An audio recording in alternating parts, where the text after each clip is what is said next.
시편 78편은 간절한 호소로 시작합니다.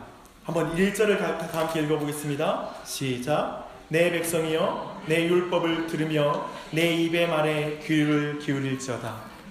내 율법을 들으라. 그리고 내 입의 말에 귀를 기울이라. 동일한 말씀을 지금 2번이나 사용함으로써 지금부터 전할 메시지를 강조하고 있는 것입니다. 한마디로 제발 나의 교회여 내 말 좀 들어라, 이렇게 지금 호소하고 있는 것입니다. 도대체 무슨 말씀을 하려고 이렇게 강조하시는 것일까요? 근데요, 시편 기자는 다시 한번 말합니다. 부모들이여, 이제 나눌 말씀은 대를 이어 전해야 할 정도로 중요한 이야기이다. 그러니 제발 나의 교회여 내 말 좀 들어라. 내 말을 안 들으면 너와 내 자손들은 완고하고 패역하며 하나님께 충성하지 않는 세대가 될 것이다, 이렇게 말하고 있습니다. 하나님은 약간은 위협적인 말씀을 통해서 다시 한번 이제 전할 말씀을 강조하고 있는 것입니다. 근데 이제 강조해서 전할 메시지는 이스라엘의 역사입니다. 역사 이야기를 들려주는 거예요. 근데 이 이스라엘의 역사를 통해서 이제 이스라엘 백성은 통찰력과 지혜를 얻어서 어떻게 행해야 할지를 알아야 하는 것, 그것이 바로 오늘 시편 78편의 중요한 목적입니다. 우리는 그 역사가 함께 이 시간 그 역사가 무엇인지 살펴볼 것입니다.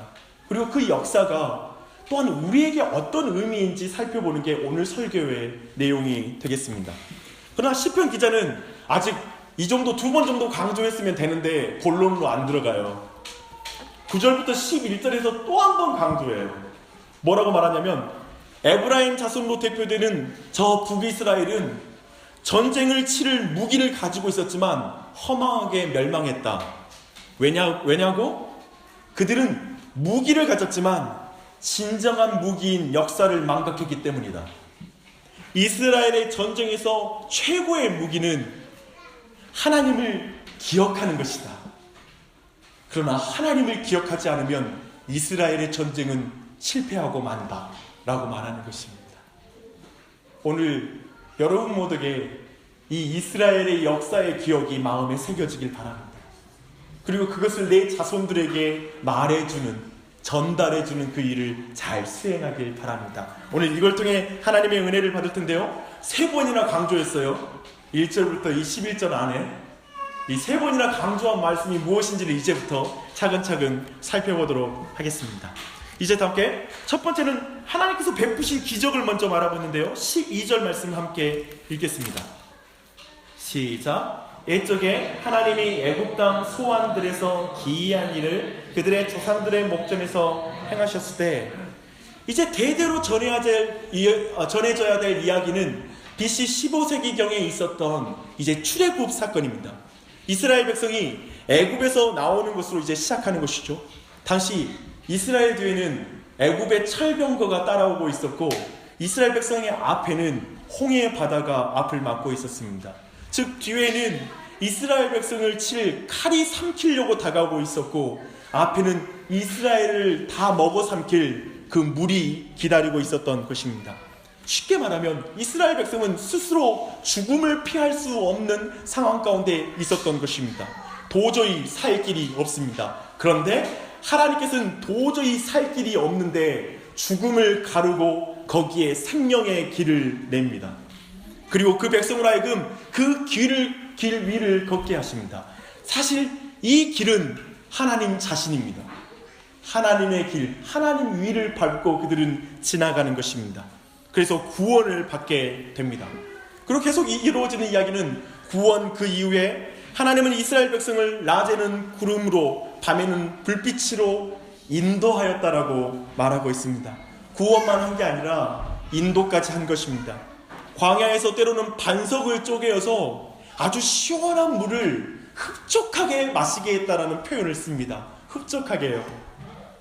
12절에서 16절 이 전체가 강조하고 있는 것은 하나님께서 온 우주 가운데 역사하시는 주인으로서 그 가운데 놀라운 초자연적인 역사 가운데 이스라엘의 운명을 완전히 바꾸는 그 놀라운 구원의 일을 수행했다, 이루셨다라고 말하고 있는 것입니다.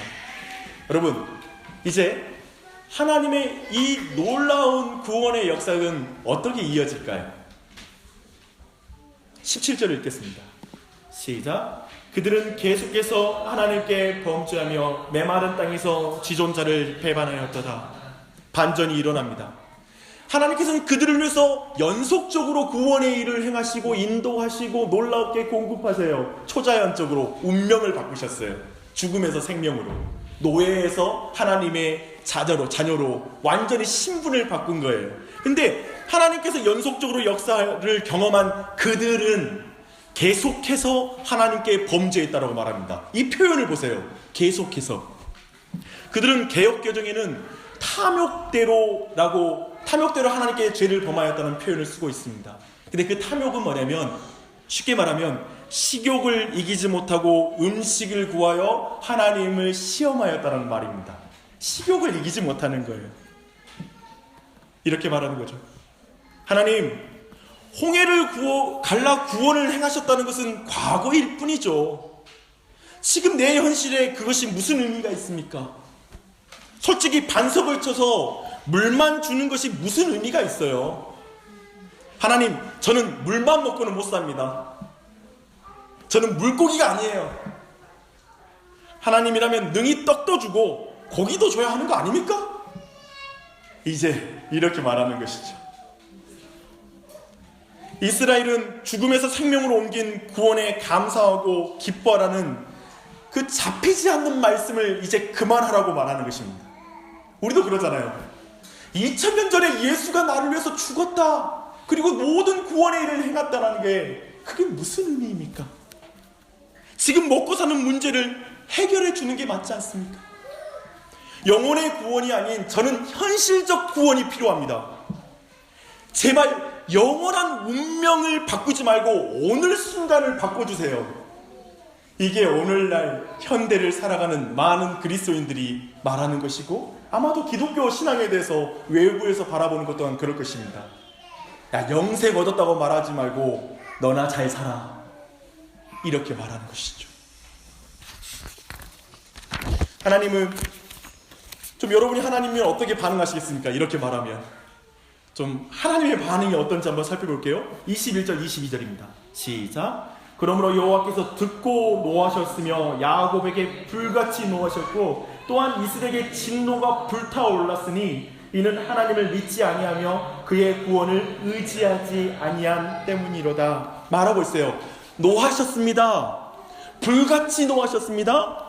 진노가 불타올랐습니다. 지금 하나님의 초자연적인 구원의 역사가 방금 전에 있었거든요. 근데 이스라엘은 먹는 문제로 이 하나님의 놀라운 구원의 역사에 대해서 원망하는 거예요. 사실은요, 우리 모두는 대단한 문제 가지고 하나님께 불평하는 게 아니에요. 그렇죠? 우리는 거대한 어떤 거대 담론, 내 운명, 역사, 구원, 이 시대의 종말, 이 세계의 최종, 이런 문제 때문에 원망하는 게 아니라 먹고 사는 문제, 오늘, 이것을 우리는 불평할 때가 많이 있습니다. 그들은 이 하나님의 구원의 놀라운 역사를 잊어버린 거예요. 망각해버린 거예요. 그것은 하나님을 믿지 않는 것이고 구원을 의지하지 않는 것이라고 지금 하나님은 말하고 있습니다. 하나님을 믿지 않는 거다. 하나님의 구원을 의지하지 않는 것이다 라고 말합니다. 그렇다면 이제 우리의 성격을 따라하면 하나님께서 이제 이들을 때려야 되는 거 아닙니까? 이스라엘 백성을 때려야 하지 않을까요?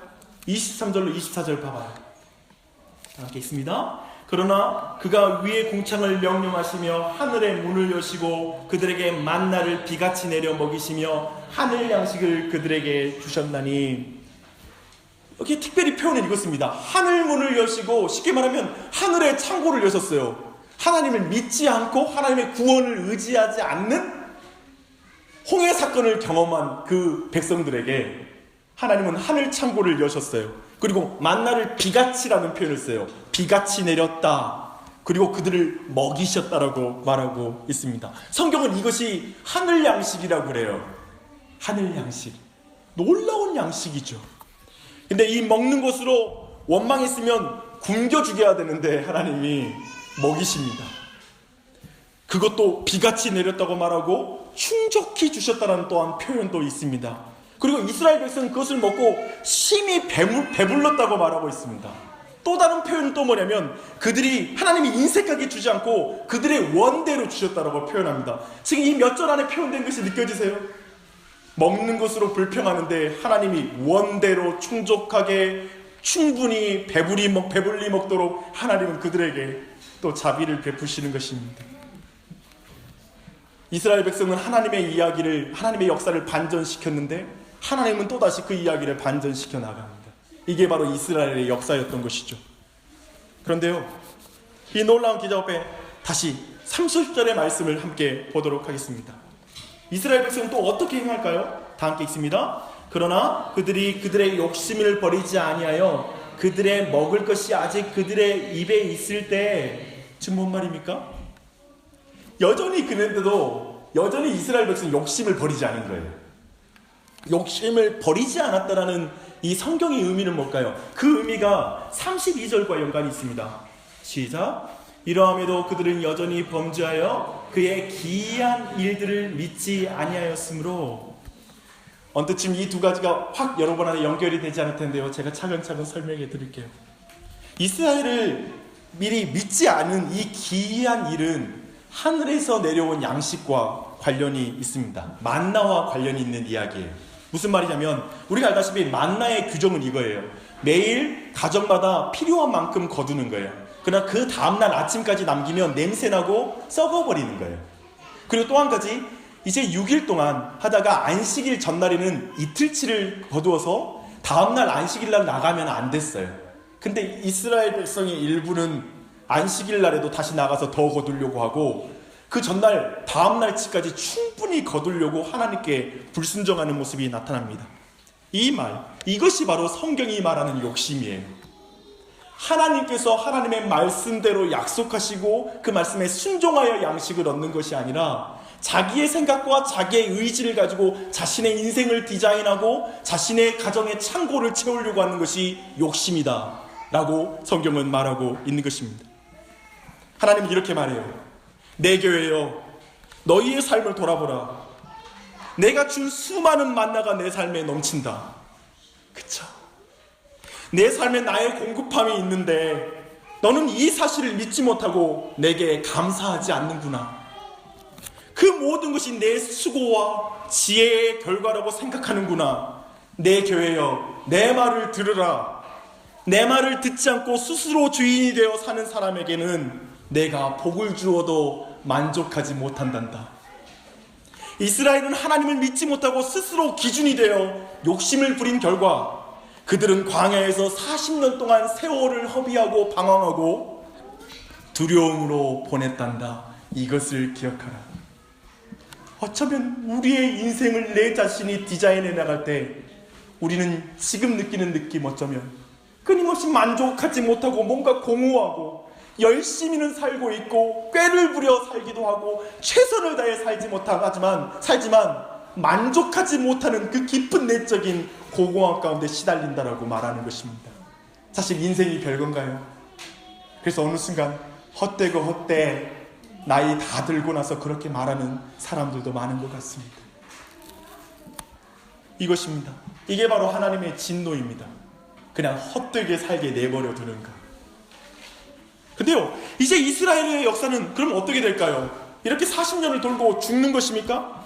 34절과 35절을 또 이어가고 있습니다. 다 함께 읽겠습니다. 시작. 하나님이 그들을 죽이실 때 그들이 그에게 구하며 돌이켜 하나님을 간절히 찾았고 하나님이 그들의 반석이시며 지존하신 하나님이 그들의 구속자이심을 기억하였도다. 하나님이 그들을 죽이시려고 하자 그들은 하나님을 찾았습니다. 동사가 나와요. 찾았습니다. 돌이켰습니다. 구했습니다. 정말 아름다운 단어예요. 죽을 것 같으니까 그들은 하나님을 기억했습니다. 맞습니다. 우리의 인생 가운데서도 고난이 닥치면 우리는 하나님을 기억하고 하나님께 돌이키고 또 하나님을 또 약속을 생각하고 그리고 하나님께 구하는 그런 일들을 우리가 하고 있습니다. 하지만 여기에 지금 무서운 반전이 있어요. 지금까지 말씀은 되게 아주 좋은데요. 36절, 37절이 이어지고 있습니다. 다 함께 읽겠습니다. 그러나 그들이 입으로 그에게 아첨하며 자기 혀로 그에게 거짓을 말하였으니 이는 하나님께서 향하는 그들의 마음이 정함이 없으며 그의 언약에 성실하지 아니하였음이로다. 그들의 이 회개는 하나님을 속이는 거였어요. 거짓 회개였어요. 뭐냐면 삶의 회개는 없고 있을만 회개한 거예요. 심판을 피하고 싶은데 하나님께 순종하는 건 싫어요. 이 사람들은 고통은 피하고 싶은데 말씀을 따르는 것은 싫어해요. 지옥에 가기는 싫은데 하나님과 함께하는 건 싫어요. 한마디로 천국 가는 것도 싫어요. 천국은 하나님과 함께 있는 것이잖아요. 방금 자신은 죄인이라고 기도했으나 그의 삶은 여전히 죄를 사랑해요. 교회에서는 진지한 그리스도인 같고 목사 같은데 홀로 있을 때는 상상할 수 없는 이중적인 삶을 살아요. 바로 이스라엘 백성이 그랬던 거예요. 입술만 그리스도인, 립 크리스찬이라고 말할 수 있겠죠. 입술만 종이라고 말하는 립 서번트. 입술만 종이라고 할 수 있잖아요. 스스로를 기만할 뿐만 아니라 이건 하나님을 조롱하는 것이에요. 이런 구제불능인 사람의 운명은 어떻게 될까요? 사실 우리가 이런 구제불능, 저는 이 설교를 준비하는 내내 이 모든 단어는 저한테 쓰는 것입니다. 야, 내가 이 사람인데 그럼 내 운명은 어떻게 될까? 이런 교회의 역사는 어떻게 될까? 하나님의 은혜를 이토록 못 오가는 인간들에게 죽음이 합당한 벌이 아닐까? 그렇게 생각하게 됩니다. 어떻게 이럴 수 있냐고요? 하나님이 은혜를 베푸고 은혜를 베푸시는데. 근데요, 그러나 성경은 이 절망적인 인생을 향한 하나님의 이해할 수 없는 반전을 기록하고 있습니다. 진짜 반전이에요. 방금 전에 계속해서 우리 인간은 하나님의 역사를 계속 반전시키잖아요. 근데 그 반전보다 더 큰 반전, 더 위대한 반전, 그 더 영구적인 반전, 더 반복되는 반전을 보여주고 있어요. 그 반전은 무엇일까요? 38절로 39절에 기록되어 있습니다. 다 함께 읽겠습니다. 시작. 오직 하나님은 긍휼하심으로 죄악을 덮어주시어 멸망시키지 아니하시고 그의 진노를 여러 번 돌이키시며 그의 모든 분을 다 쏟아내지 아니하였으니 그들은 육체이며 가고 다시 돌아오지 못하는 바람임을 기억하셨음이로다. 네, 맞습니다. 그런데요, 정말 이 정도면 이 구제불능인 이런 이스라엘 그냥 쓸어버리고 없애야 되는데 오직 하나님은 긍휼하심으로 시작합니다. 하나님은 긍휼하세요. 하나님은 긍휼하세요. 이 긍휼은 하나님이 한 번 약속하신 것이라면 어떠한 희생과 수고를 치르고서라도 그 언약을 기억고 지키는 하나님의 사랑을 말하는 것입니다.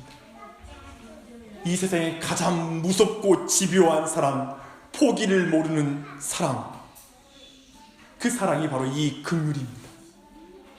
그 이스라엘 백성을 향한 하나님은 긍휼을 베푸십니다. 이 엉터리 이스라엘을 향한, 이 립 크리스천을 향한 하나님의 긍휼의 절정은 뭔지 아세요?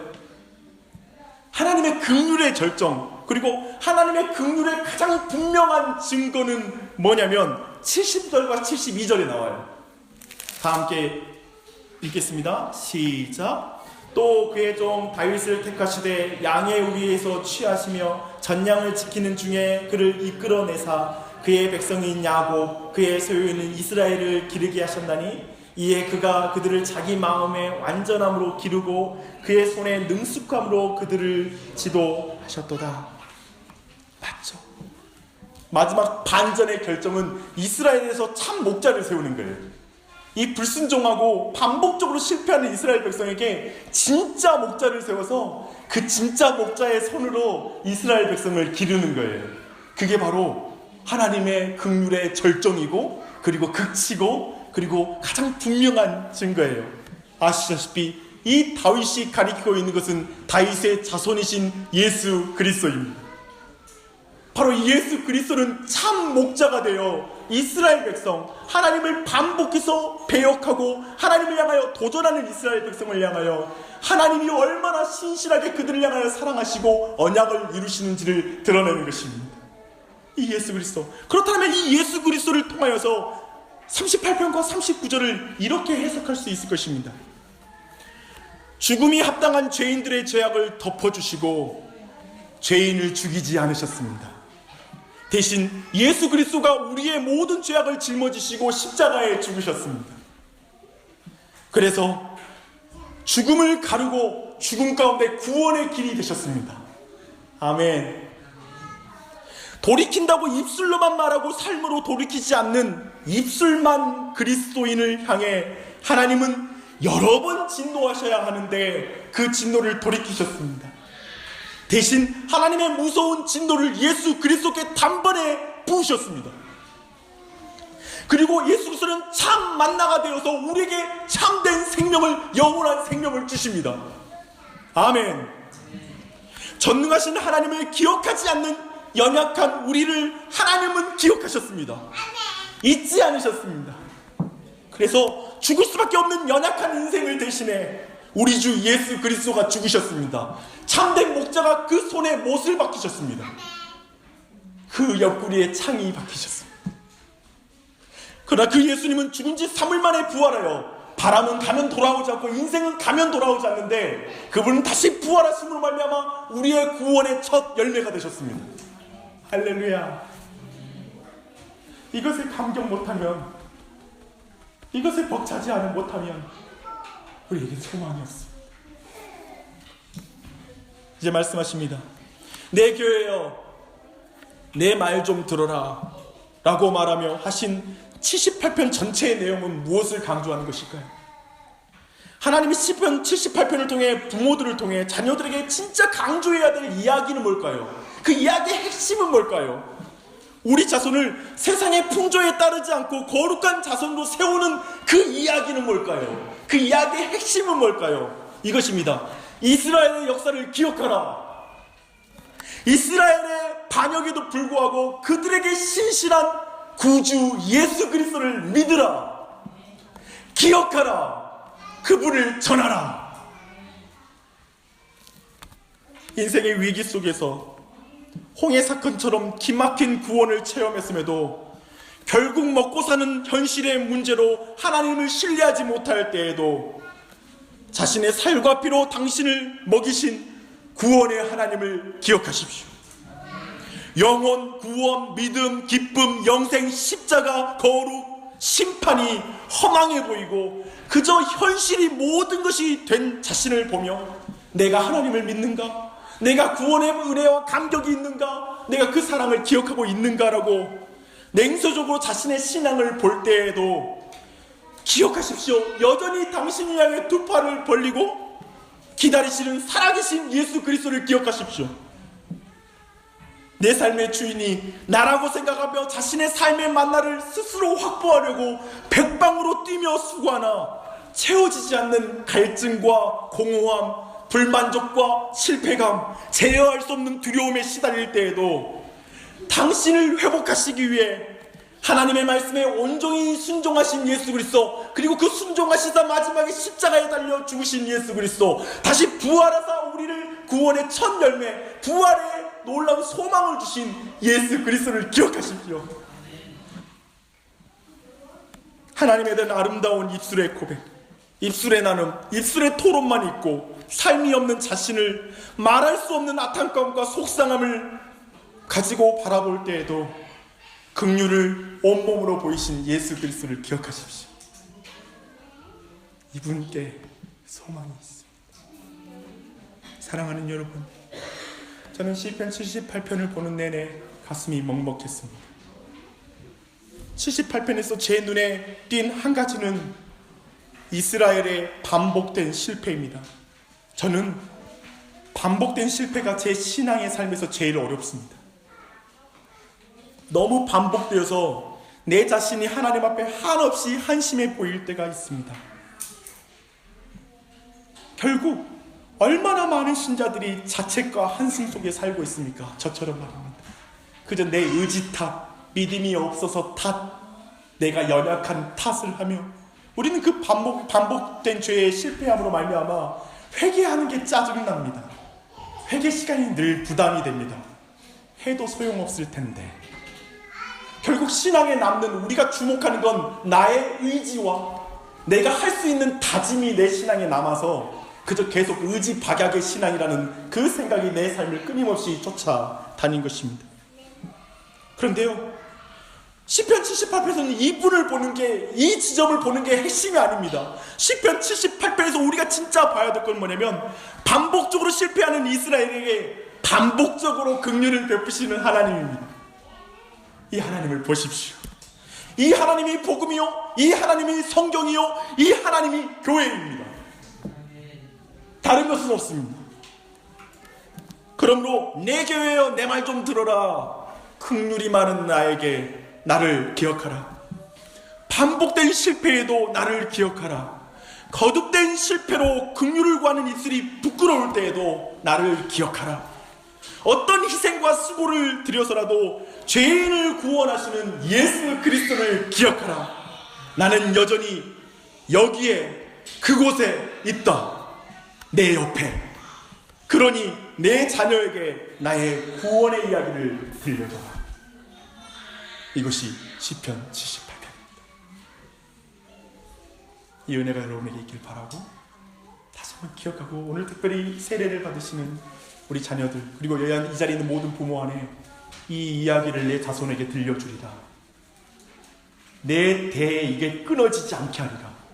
도리어 내 대에 이 복음의 이야기, 구원하시는 그 신실한 하나님을 난 내 자녀에게 마음껏 자랑하리라.